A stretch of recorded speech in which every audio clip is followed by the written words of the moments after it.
Welcome back to Sunday Night Magic here from GP. Where are we at? Santa Clara? Yeah, that sounds San about Jose, right. San Francisco.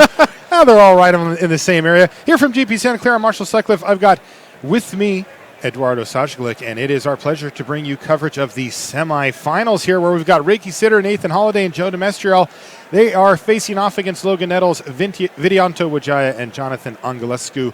We're going to start things off here with Legacy, Eduardo. What are we going to see between Jonathan and Ricky?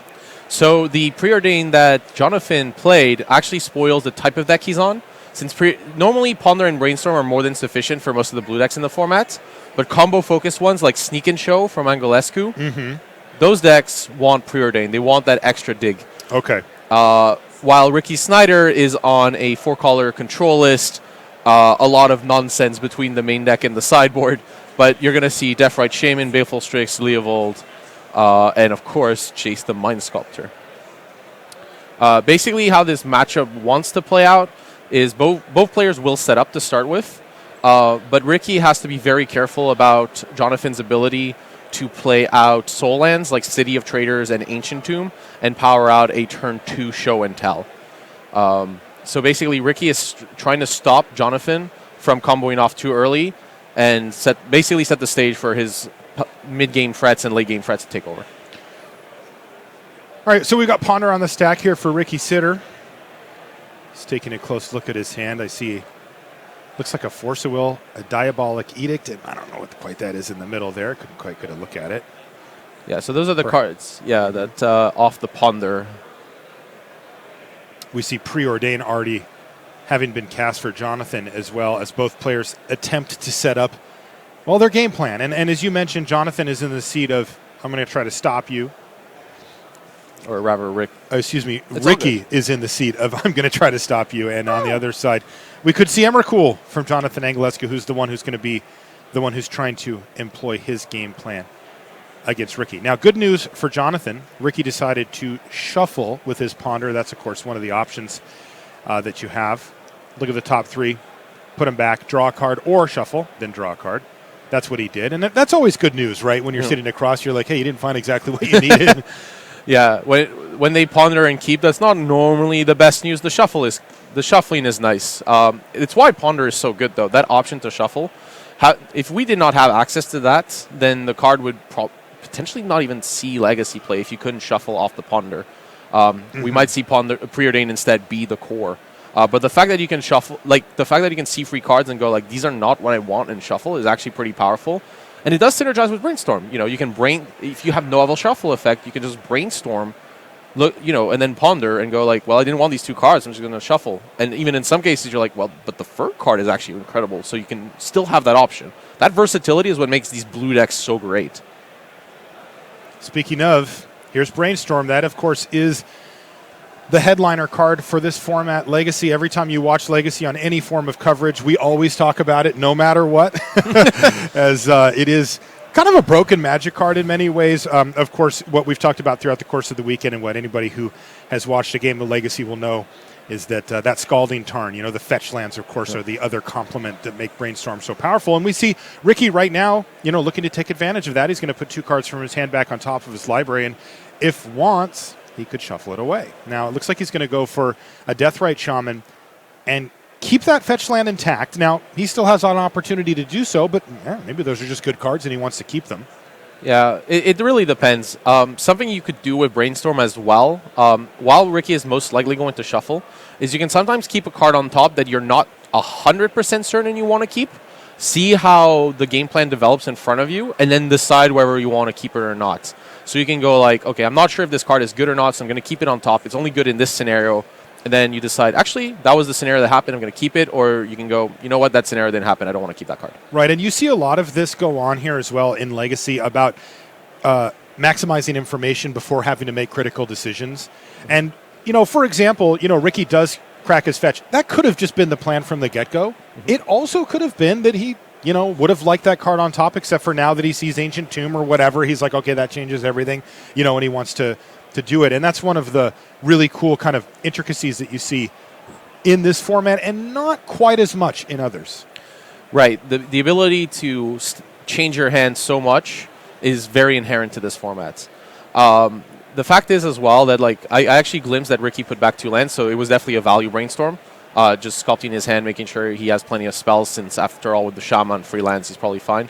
The other little tidbit for those who maybe are newer to Legacy is that you might have noticed that Ricky, while the land, he wasn't going to fetch one of the lands he put back, but in general, if you have 2 copies of one of the lands that you're going to fetch, don't take the one that you put on top of Brainstorm, take one that's lower, so your opponent can't guess that you decided to, they know that you put lands back. Mm-hmm. They can guess, but why tell them that for free, Sure. really? By the way, yay! Our old friend Jason Mind Sculptor has entered the battlefield and is, in fact, doing more of what we've been talking about the last couple of minutes, brainstorming here for Ricky Sidher. Now, this is interesting because normally that's kind of the death knell, right? Like they resolve Jace and things look terrible for them, but we know that Jonathan has the ability to do things that are kind of just more powerful than Jace. Forgive me. Yeah. Forgive me for saying so, Jace, but it's true, right? Right. So here, Ricky had to tap out. So that leaves Jonathan the window to try to resolve the show and tell because Jonathan has the mana advantage. That being said, because Jace is in play, it can't really be an Emrakul since Jace could just bounce it. Right. Jonathan sculpted this, so this is why he went for show and tell. This was all predicted pretty far in advance, multiple turns ahead. Mm-hmm. But he can only put really a Gristlebrand in play to get an advantage, or the sneak attack actually works to put an Emrakul at haste. That's the other play you can do, is just use the show and tell to cheat 1 mana. Well, how about Grizzlebrand with haste here? Now, he only gets to keep it for a turn, but that's all you need, because look what he does. Immediately draws 7 cards off of Grizzlebrand, and he could draw even more, although he's probably going to want to get that attack in. Now, here's a Lotus Petal, though. That gives him access to more red mana and maybe even more threats here. Exactly. So the plan here was draw 7, try to get this Emrakul and he win. hit the Emrakul too. So he gets both of them. Super friends, a big hook thing off of that demon, plus a scaly tentacle from Emrakul, joins forces, sends over into the red zone, and that is Jonathan Anghelescu taking down game number 1 from Ricky Sidher here on our Legacy round. Now, on the other tables, though, and by the way, we are on Shuffle Cam, as you can see. Logan Nettles, he's the one on the far end there. We'll talk about him in just a second. Sure. He's up a game in his standard match against Joe Demestrio, but Nathan Holiday has won his first game over Vidianto Wijaya in the modern match. Now, Logan Nettles is a name that if you watch a ton of GP coverage, you might have seen, but if you don't, you might be like, who's this guy? Yeah, so Logan Nettles is known as Jabberwocky online. And the reason we mention this is because when we're testing for the Pro Tour, one of the things we do is we usually look at deck lists that have done well. And on Magic Online? Yes. Uh-huh. So we go on research, we see the decks that 5-0'd leagues. And whenever Jabberwocky 5-0's a league, we always take a look.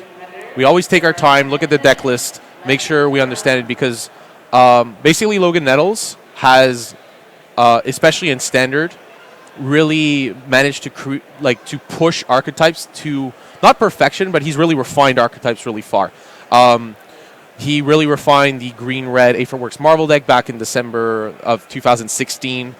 He was also the one that pushed for the 4-color energy deck this season with Gonti. So he keeps trying to innovate in Standard time and time again, and he's someone we pay a lot of attention to. It's actually really funny to me that he also paired up with Jonathan Anghelescu, who flew all the way from Germany. He's the one, by the way, closest to us there in that light purple hoodie. Yes. The one that we just saw playing Sneak and Show. Mm-hmm. And he's played thousands upon thousands of matches with Sneak and Show. You could that match where he used the Show and Tell as a ritual is not a common play, except for people that know that archetype very well. Yeah. And yeah, you can see that experience paying off, and that his 12-hour flight also paying off. Absolutely, yeah. And of course, we should mention this too. Warren Sunday Night Magic here at GP Santa Clara, but this is a big step for these gentlemen because they've made it now into the top 4, which is also a Pro Tour qualification.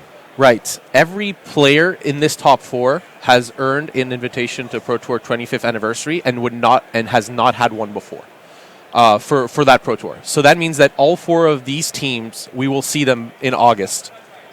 And might have to face them with a team. Yeah, in your case. So that's great. Congratulations to all of them. What a fun event. That's going to be a team Pro Tour, and it's going to resemble this format as well. So, you're going to want to check that out when it rolls around. But getting qualified for this is a really special thing. I mean, everybody wants to play in that PT. And, we've got 12 players here that are now going to be doing exactly that. One more thing about Logan Nettles. Reed Duke's cousin. No joke. Yeah, just learned that an hour ago. Yeah, so there you go. Now you've got the whole story on Logan. Actually, you don't have the whole entire story. Also, really nice mid-range jump shot on that guy. Yeah, so now you know everything about Logan. Great at basketball. Very, very solid player. Enough.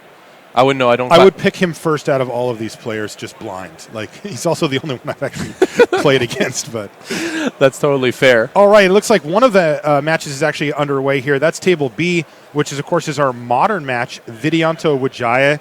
He's facing down Nathan Holiday and has already lost game number 1. Vidianto kind of going into the tough territory. He's playing a control deck in modern. That is a tall order when you're facing the breadth of different types of decks that you do in a wide open format like modern. That's totally correct. So, but like what the control deck is trying to do is, in order to operate as a control deck, as you say, it's hard to operate as one. It uses both Spreading Seas and Field of Ruin as kind of semi-prison pieces in order to buy time to deploy its more powerful threats. Spreading Seas drawing a card, Field of Ruin cycling itself by replacing it with a land, and essentially locking out your opponent of mana and disrupting their mana so they can only do so much, and then going over the top with threats like these Gideon of the Trials, Snapcaster Mage, and obviously the Celestial Colonnade in play that looks innocent is anything but, just because it's a really powerful win condition attacking for 4. Especially in a matchup like this, since Nathan Holiday is on 4-color Death Shadow and will lose a lot of life. Nathan needs to be very careful, especially in these post board games where he won't have access to cards that are not very good against blue-white, like Fatal Push, but that means the Celestial Colonnades become much more dangerous post-board. So Nathan needs to be careful not to go too low on life, where a Celestial Colonnade activation would be more than enough to kill him. Okay. Okay, so he's going to take Ruined Halo with that Inquisition of Kozilek. Yeah, and the reason this card works in this matchup is the 4-color Death Shadow deck usually has a very small number of threats because they have Traverse, but the actual number of named cards that are threats is not that large. Postboard is a little... 2 to 3? I mean, there's really not many, right? Yeah, main deck, you have 4 Shadows, 4 Goyfs, and 2 Flayers. I guess you have 4 Street Wraith, but that doesn't really count. Right, exactly. Yeah. Yeah, only under extreme circumstances do you see Street Wraiths getting in the red zone. By the way, Nathan used a Mishra's Bauble to draw a card and now used another Mishra's Bauble to draw another card. So he's kind of churning through his library. Yeah, the Mishra's Bauble acting as like this deck's Serum Visions. So you're playing a deck without blue, but you still get access to that selection. Mm-hmm.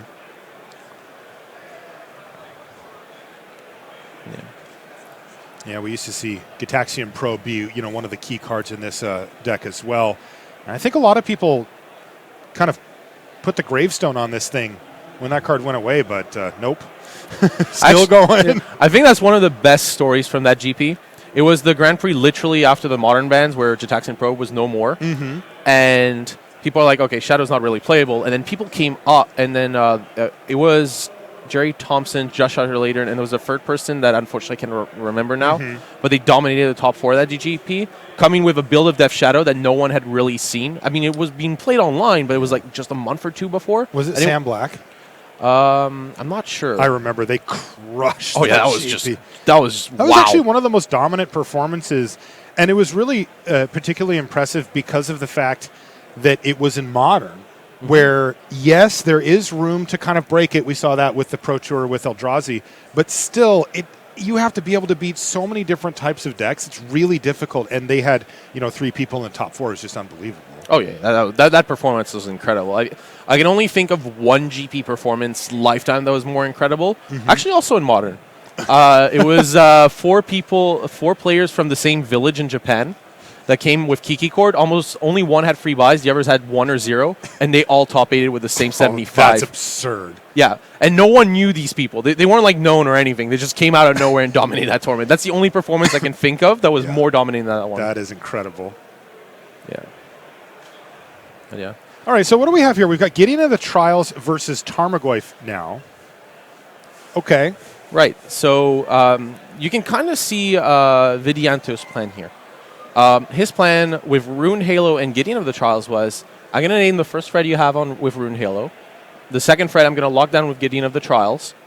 Good luck getting through for damage. Right. You're going to have more, and of course Vidianto will have access to cards like Path to Exile and such to mitigate any further threats. I kind of like the game plan. It feels like Vidianto had a feeling he was going to be facing this type of matchup a lot. And while in Modern, there's no one deck that dominates as far as a percentage of the metagame goes, when people have to choose just one deck, I wouldn't expect to see as wide of a swath of decks as I would normally at a Grand Prix. I think he was right, and I think it's paying off for him here. Yeah, and the blue-white control deck seems like a really strong choice in a field of both Tron and Shadow, since it boasts pretty decent matchups against those decks. The mana denial strategy is working well versus both decks, and the Disruption suite of Path to Exile and Snapcaster Mage being mostly enough against Shadow, along with Rune Halo and Gideon of the Trials. So yeah, I would say that in this matchup, Vidianto is normally favored, but Nathan managed to take game one, which is actually pretty impressive. Probably Nathan got to a quick Disruption plus Fret start and managed to take over as a result. This is looking a lot worse, though, for him right now. That Gideon of the Trials is going to be a problem if he can't get rid of it. And the worst part is Nathan's going to potentially have to overcommit to the board, and then Vidianto just untaps Supreme Verdict. Boom. Yeah. And that's where you were going to see Vidianto really be in the driver's seat. A fired-off Supreme Verdict with a Planeswalker in play. Okay. At that point, you can put the advantage bar to orange-red on his side. Okay, so let's keep an eye on that. Now, if Nathan were to win this game, what would that look like? So for Nathan to win here, he's going to have to come up with either a Fred that somehow Vidianto can't answer, which is a very unlikely route to victory, or he comes up with value. Post-board... He outgrinds the blue-white deck? I mean, you can sometimes do it with Liliana of the Veil, Ranger of Eos, Renegade Rallier, all these cards kind of building that slow value engine, 2-for-1s. It doesn't seem like much, but if Nathan can use his discard to prevent Vidianto getting severe card advantage from a card like Snapcaster or Cryptic, then these threats will work. And you can see Nathan being a little bit indecisive on his threat. Grimflayer, so going for the Tarmogoyf here. Let's see if that's the actual... Death Shadow is a little cheaper. Okay, so that's interesting. He went to get a Tarmogoyf for later and decided to play a Death Shadow right now. Okay, so he did get the Goyf. It's just he couldn't cast it yet, but he had a Death Shadow in hand. Plays it out of his hand. Yeah. The blue-white decks usually don't play that much. They do play Graveyard Hates. That would be a pretty key piece. It's like if Vidianto can find a Rest in Peace, which is a pretty good sideboard card because of Traverse the Ulvalwald and turning Tarmogoyf into a nothing or a 0/1. A 0/1, it still exists. That's about it. It is a shadow of its former self. Indeed. But yeah, you can kind of see that Vidianto can attack from so many different axes. Like right now, he's trying to disrupt Nathan's mana. Won't work quite now, but it will eventually work. If there are enough Field of Ruins and Spreading Seas and Paths, Nathan is going to get locked out of mana, and then he won't be able to cast spells. I see that he has brought in a Kolagon's command. We were talking about potentially being able to grind card advantage against Vidianto's blue-white deck here. Well, that's one of the better ways to do it. Get your threat back, make them discard, that kind of stuff. Right. So here there's an interesting line where Nathan... Okay, so there's a Celestial Purge that prevents it, but if there were no Paths or Celestial Purge, Nathan could have gone, for example, discard a card, since Vidianto doesn't have that many, and return Street Wraith to pump the Death Shadow and draw another card, killing the Gideon. Unfortunately here, for Nathan, there was the Celestial Purge that just dealt with the Shadow very cleanly. Yeah, Celestial Purge, one of those modern cards that you often see as a one-off most often, and yet it's so efficient when you play it. Yeah, that card is really, really powerful. Being able to deal with a wide range of threats, including Planeswalkers and such. Instant speed, cheap, you can Snapcaster it. It's just got a lot going for it. Yeah, like the blue-white decks are pretty cool to Liliana of the Veil in a lot of scenarios. A little less now with Gideon of the Trials being able to put pressure, but the fact that you can Celestial Purge a Liliana, just get rid of it out of the board is... Oh. Yeah. It's a big relief, let's just put it that way. And by the way, Nathan does have access to 2 copies of Liliana the Veil in his 75, so it's a consideration. Though you also see Vidianto, they're fighting a lot of different fights as they go through. He decided to use his spreading seas to take out both a black and a green mana source, leaving Nathan still with green and still with black, but not double black anymore. Right. So, yeah, right now, we talked about that Liliana. Well, Nathan can't really cast it. And I love the point you made about the multiple axis, coming back to that. But the Vidianto is in charge here. Vidianto can attack the board. Vidianto can attack the mana base. And he can choose. And Nathan basically doesn't really have that many options. He has those discard spells to kind of get ahead, basically dismantle Vidianto's plan. And basically what Nathan does is he has to choose which axis he accepts Vidianto to attack him on. The discard spells will allow him to select where he wants to be attacked. But Vidianto is the one, although he's the control deck with the initiative in that sense, because he can choose where to attack Nathan the most efficiently. Relative newcomer to Modern, Gideon of the Trials. What do you make of that card? Does it make the cut? Is it good enough? Is it just not quite there? Where is it at? So yeah, one thing that made this Gideon of the Trials really see Modern play, apart from the fact that it was printed recently, is that there was a recent rules with Planeswalker changes. So now you can play multiple Gideons. Tarmographic's back! Yes! I've been waiting for you all weekend, my friend. All right, go ahead. So no, it's all good, yeah. Perfect. Gideon 6, Tarmogoyf 6, although probably Gideon 7 and Tarmogoyf nothing. But right. But yeah. It does put pressure on walkers, like Liliana the Veil, which is quite nice. It's very good with Supreme Verdict since you're forcing your opponent to play multiple threats. And there are matchups where the 0 is just it's not something you can actually deal with. For example, Ad Nauseam just cold loses to it pre-board. Lantern, if there was a 4-mana Gideon, would also lose to that emblem. They just have no way to remove a Planeswalker. Right, so they don't actually lose. What actually technically happens is a draw. Basically, Lantern gets rid of your whole deck, and then they cycle with Academy Ruins.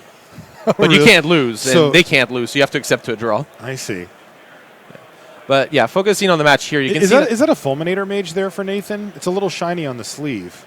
Yeah, that's a Fulminator Mage. Okay. A decent sideboard card to board in just to make sure that Celestial Colonnade isn't a problem. Right. Sometimes they tap out on their Field of Ruin and you need to get rid of that. But in the meantime, Vidianto has really enforced this game plan that you talked about earlier of keeping the threat level low. Gideon sort of covers the first one no matter what. And, he just used Snapcaster Mage to flashback Path to Exile to take out the last threat. And now Nathan's sitting there with 2 power, none of which actually deals damage, and he's facing down, getting into the Trials in a Snapcaster Mage, but that has to favor Vidianto, right? It does, as long as Vidianto can go over the top a little more later. Yeah, because I do see, by the way, that Nathan has 4 cards in hand. I mean, he still has a lot of action. Look at this. Wow, Vidianto getting aggressive here, attacking for 10. It's actually a lethal attack. So he's going to force the issue with a block and probably just using the Fulminator Mage to kill the Celestial Colonnade. But boy, turn the tide on you, huh? That's actually quite an interesting turn. Vidianto could have chosen to take this a little more passively, use the Field of Ruin to get rid of one of either the Blood Crypt or the Stomping Ground, but he recognizes that Nathan already has access to a ton of mana. So instead he's going you know what, I'm going to force this Fulminator off the board now and attack. Nathan's hand was kind of forced here. He had to essentially do this. But yeah, Nathan now has access to 5 mana. So technically you could get value from a Street Wraith if you really wanted to. Right, but that's actually not winning the fight against getting into the Trial somehow. Remember, Vidianto's sitting at a nice 19 life, and he's really capitalizing on the fact that this Death Shadow deck does do such a good job of lowering its own life total by just turning the tables on Nathan Holiday. Exactly. Wow. By the way, Ricky Sidher equals things up on our Legacy match down on the bottom part of your graphic up on top there.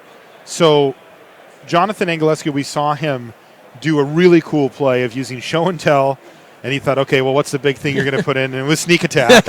And then he used Sneak Attack to make Grizzlebrand and then drew a bunch of cards. And then he also used Sneak Attack plus a Lotus Petal to put in an Emrakul and kill Ricky. But Ricky has fought back, and they're going to a game number 3. They're still in game 2 up on our standard table, Joe Demestrio is playing Logan Nettles with Logan up a game there. So good match, good round so far, and the players seem to be kind of duking it out. Still up for grabs. Yeah. And here, this is actually a really tough turn for Nathan here. He has access to 2 traverses, so he can deploy frets if he wishes to. But that Kolaghan's command, unfortunately, cannot get really... he can only really get a Fulminator mage from the graveyard. His life total is getting too low for Street Wraith, and the other frets were exiled. Yeah, that's an interesting and important interaction here, is that, double path to exile plus the Celestial Purge all say, no, you're not getting that thing back. Yeah. Now, as for how the texture of this game is looking, it's actually still anyone's game. There's no more Celestial Colonnade. That is a threat that Nathan would have a lot of trouble dealing with. The Fulminator Mage doing the job there. Sure, Nathan is going to have trouble dealing pressure because of that Gideon of the Trials. But Vidianto, he's only down to like 1 or 2 cards, so he's pretty low on resources. So now Nathan is going, Nathan was disrupted a lot, but now he's going to have to deploy these, 2-for-1s and efficient threats and take back the advantage with his additional resources. Vidianto needs a Cryptic command. Who doesn't? You could just end the game. Yeah, who doesn't indeed? But, I mean, he could just say, yeah, bounce that, tap it, whatever, and just kill you, right? Very close, but not quite. Because that Snapcaster Mage could die to Kolaghan's command. Sure. Yeah, but it's very close, yes. Sure. And also, yeah, if Vidianto were to have Cryptic in a land, he could just Field of Ruin the land and then, force the issue there? Yeah, and then, okay. Nathan would have to go, and then... Yeah, he wouldn't have enough to Cryptic at that point, but whatever. Yeah, and the Death Shadow, I mean, it's large. It's 8/8, so it will block the Gideon. But the Gideon can do the reverse. It's just okay, well, you're too large. I'll just stay back, make you not do anything. Yeah. So Vidianto in a reasonable position here, but does not just have the win lined up. Even though he took a good step in that direction the last turn with his massive attack, Death Shadow doing a good job for Nathan Holiday of holding off death. Indeed. But like you said, Vidianto can just switch gears here.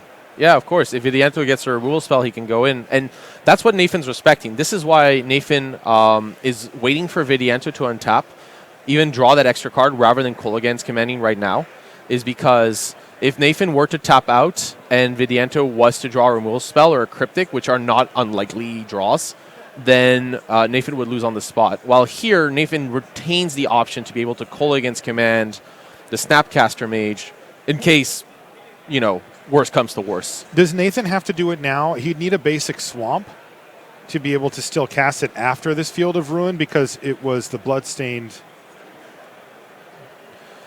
Yeah, so it was his last black source that was last untapped black source that was targeted here. Yeah, the Blood Crypt being targeted. Yeah, so the hand's kind of forced here. The thing that's important here is Nathan is getting strip mined, but it's actually worse than strip mined because Vidianto gets to recycle his land. Yeah, that's pretty bad. Yeah, that's why Field of Ruin is incredible. Yeah, you get to not just destroy your opponent's land, but in some cases, and always replenish yours. But in some cases, it's just destroyed. It doesn't get replaced. And that makes it extremely powerful in these blue-white decks. Well, he is picking up his library, just going for a shuffle. Yeah. What I found, it seems like Nathan decided rather than making Vidianto discard a card to get back the Fulminator Mage. And basically feeling that that's probably a threat that he could have in play in terms of just disrupting Vidianto's mana to avoid Snapcaster Mage plus something big, but it's also a way to deal with a Celestial Colonnade that would be top decked by Vidianto. Collective Brutality off the top as well. He's going to get a little info. This has been a sweet game, and we're not done yet. We are very much settled into a stalemate, and it's going to come down to how the players use their resources from here and what they draw. And this is a really hard decision. Nathan drew the Godless Shrine rather than drawing a fetch land to get it, which means that this Rallier will not get the Revolt trigger, and thus not getting... right now, there's not really anything to get back, though, because, again, of the exiling, apart from maybe a land. Here's the problem. Once Nathan exposes that white source of mana, That's it for his white cards. That is only white source. Wow. So if Vidianto does have a way, a spreading seas or something like that, he will just not be able to cast the white cards anymore.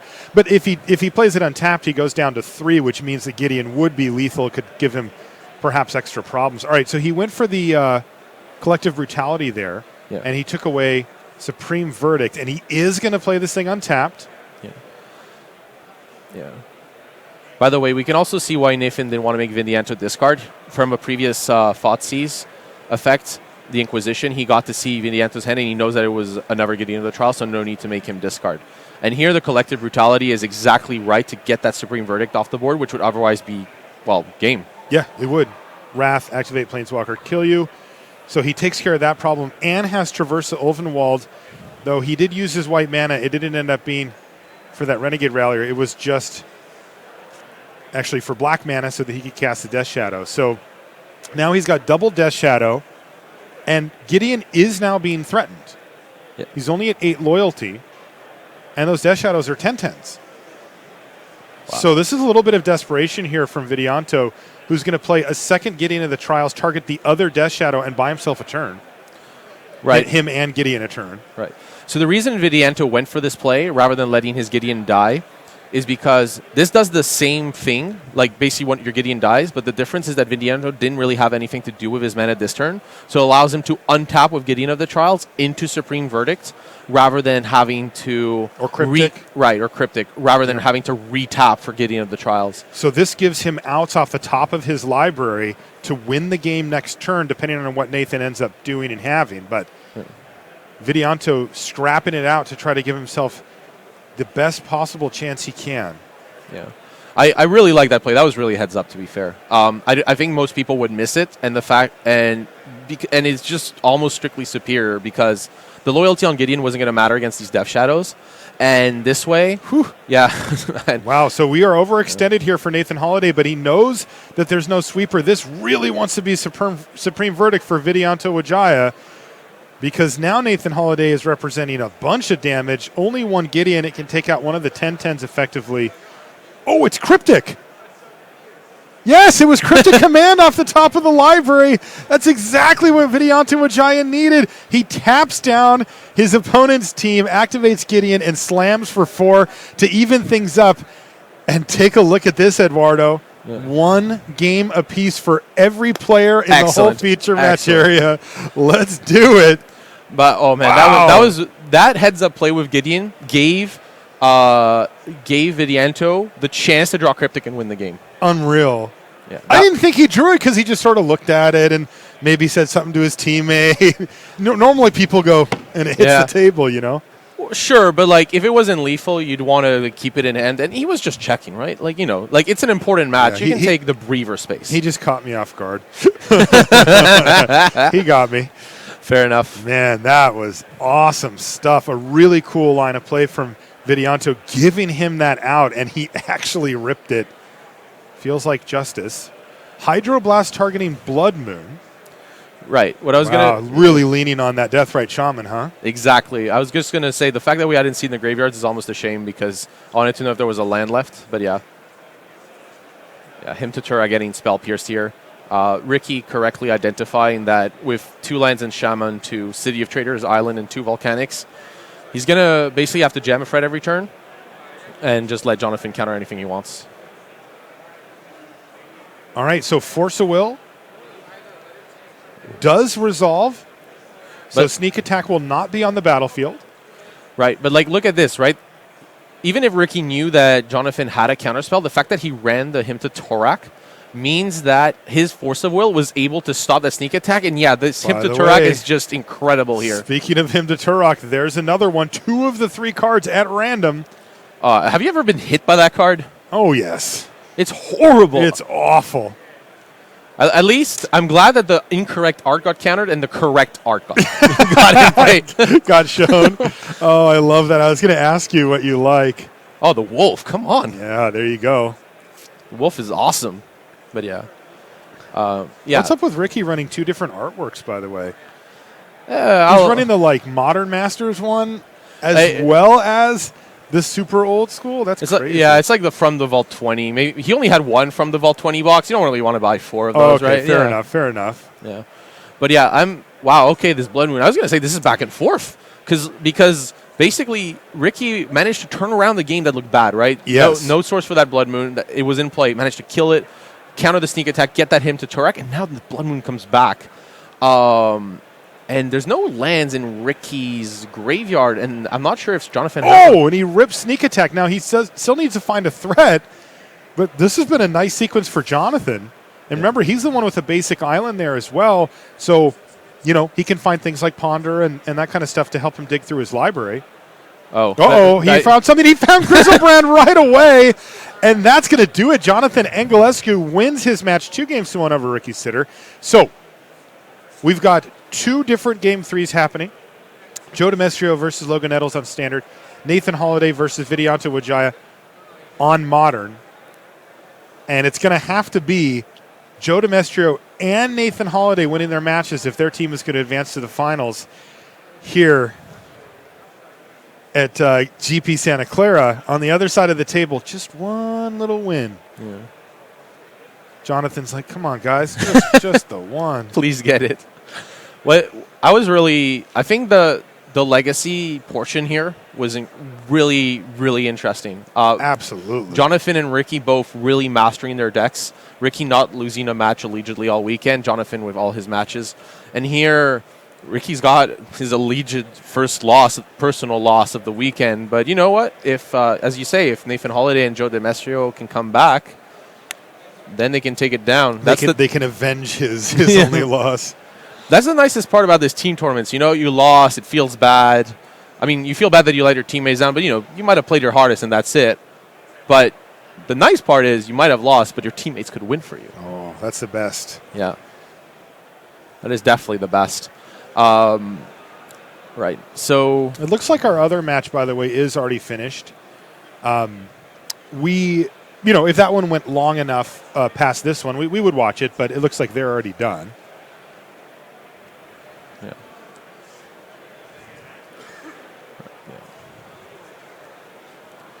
Right. So here, just by the way, to kind of recap the matchups, we just saw the end of the Legacy Sneak and Show versus 4-Color Control, or 4-Color Good Stuff, as those Legacy decks usually have. Nathan Holiday and Vidianto Wijaya playing for Nathan Holiday, Grixis Shadow, not Grixis Shadow, sorry, 4-Color Death Shadow, and Vidianto playing Blue-White Control, a matchup where I believe Vidianto's favored. And then Joe Demestrio and Logan Nettles playing the grind of the Teamer Energy Mirror. Funny story is that I can't remember if it was Ricky or Vidianto, but one of them said that Logan Nettles' one of Commit Memory was by far the most impressive card of this weekend to him. Yes. He's asked, what's the most impressive card you've seen? And he talks about a format that he wasn't even involved in. He just looked over and saw it and was like, wow, that looks good. Back to business. I mean, come on. Time reversal's great. Sure.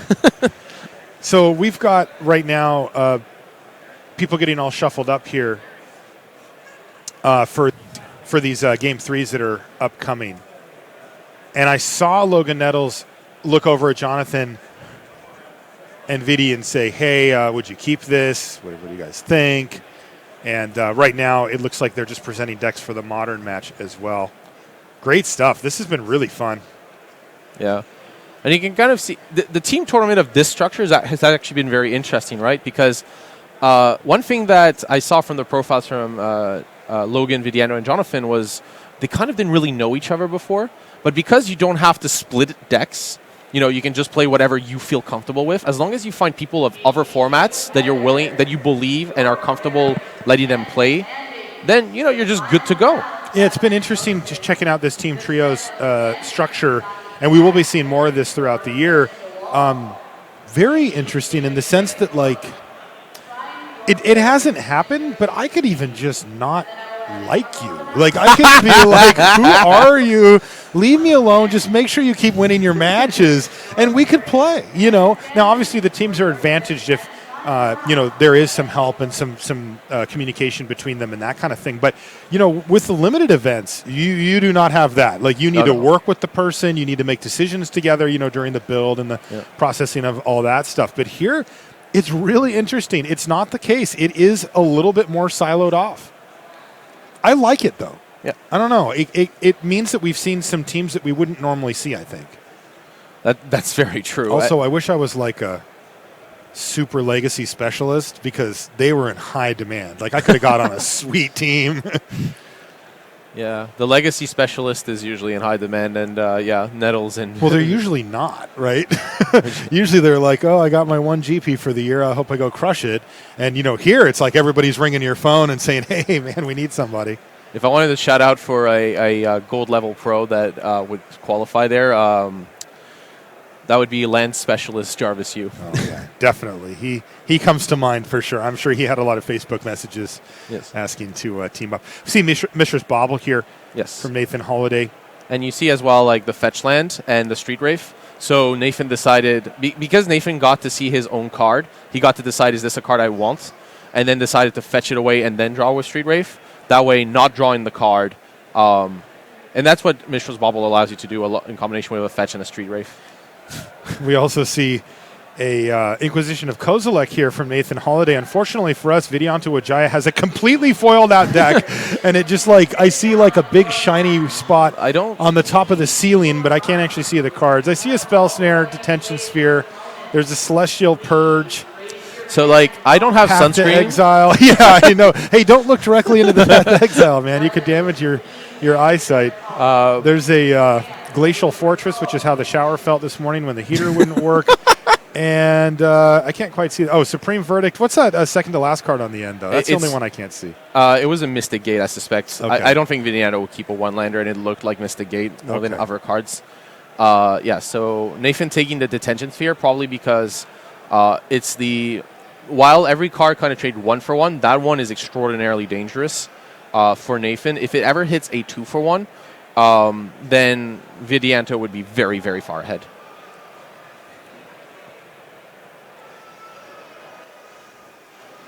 Yeah, so basically using the second Inquisition. You're right, it was Mystic Gate. Yep. Yeah, and interestingly, Vidianto decided to play his island, I might as well have the Spell Snare up on turn 1, even if Nathan gets the information, it's fine. I'd rather play my spells if I need to. This is plan A, by the way, right? Cycle a bunch of stuff, start tearing apart their hand, stick one threat, and have it close out the game in a couple of turns. So far, so good for Nathan Holiday, though. Oh, wow, look at this.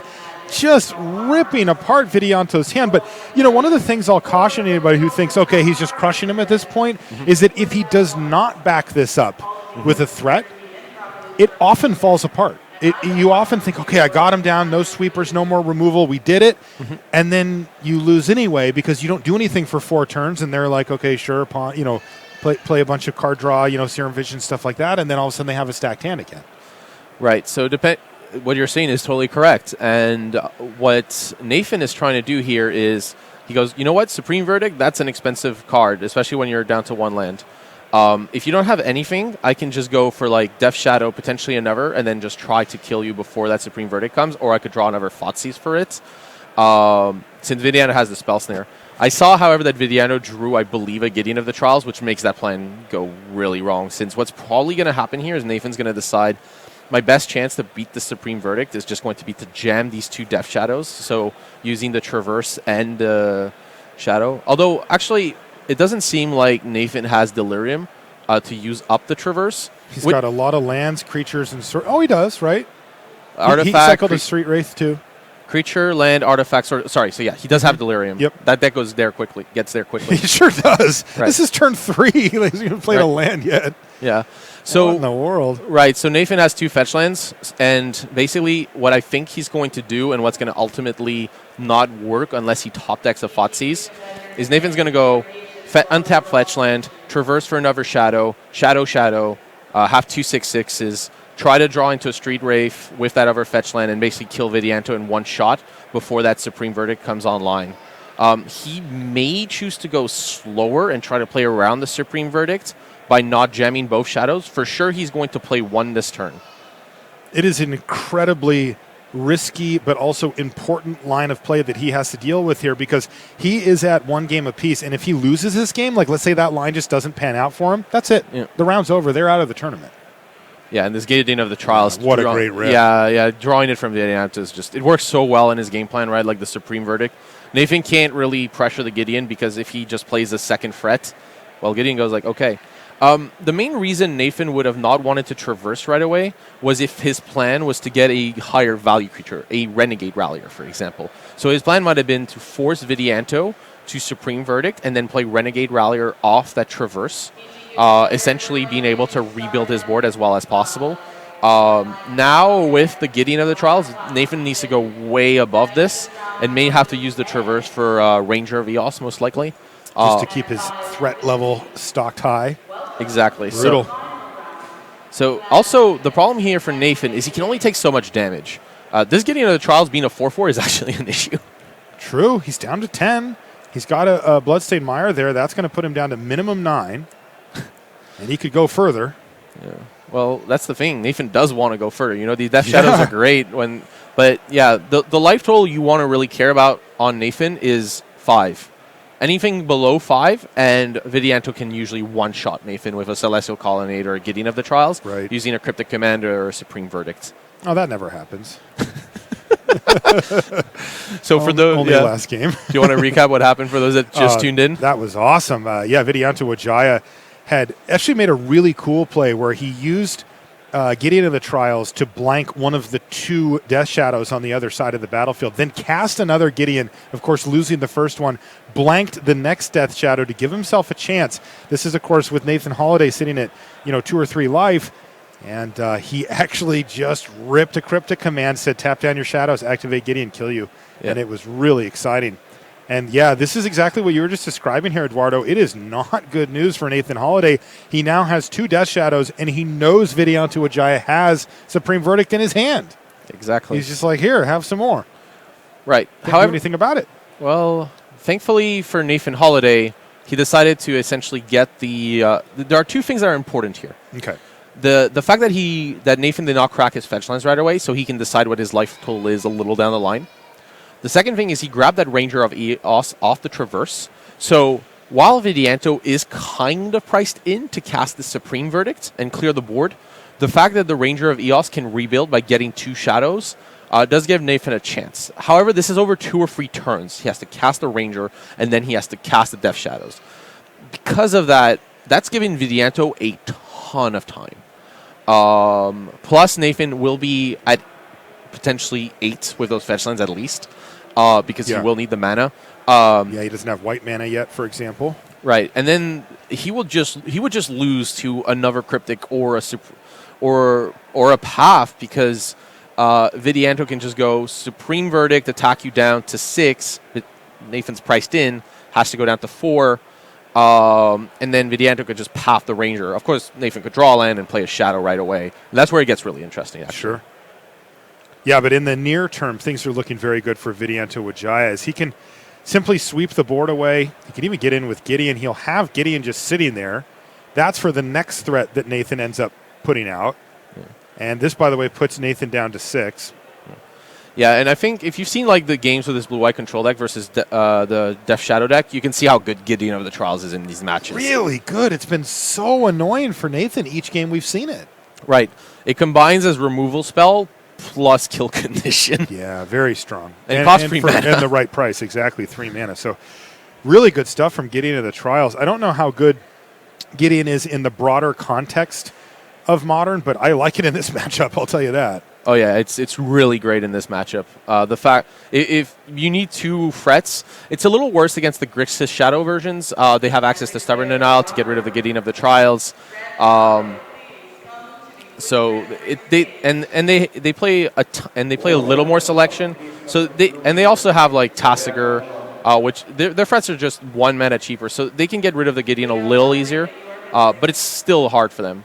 And yeah, Nathan top decking the Bloodstained Mire is actually a good thing. He gets to cast the Death Shadow right away, and that means that Vidianto needs a Cryptic Command. Vidianto just flashed him the Cryptic Command, and that is the round going to Logan Nettles, Vidianto Wijaya, and Jonathan Anghelescu. We have our finalists, by the way, on the other side of our bracket. Fry, Ho, and Martin won their match, and they're going to be in the finals as well. Congratulations to all of our finalists running their way through this GP. Just one more round to go to see if they're going to be able to be in. Wow. Man, Vidianto Wijaya finishing. He's just going to get those two cards together, Cryptic Command, get into the trials, put those in a frame. We're going to come back with more Sunday Night Magic here from GP Santa Clara right after these messages.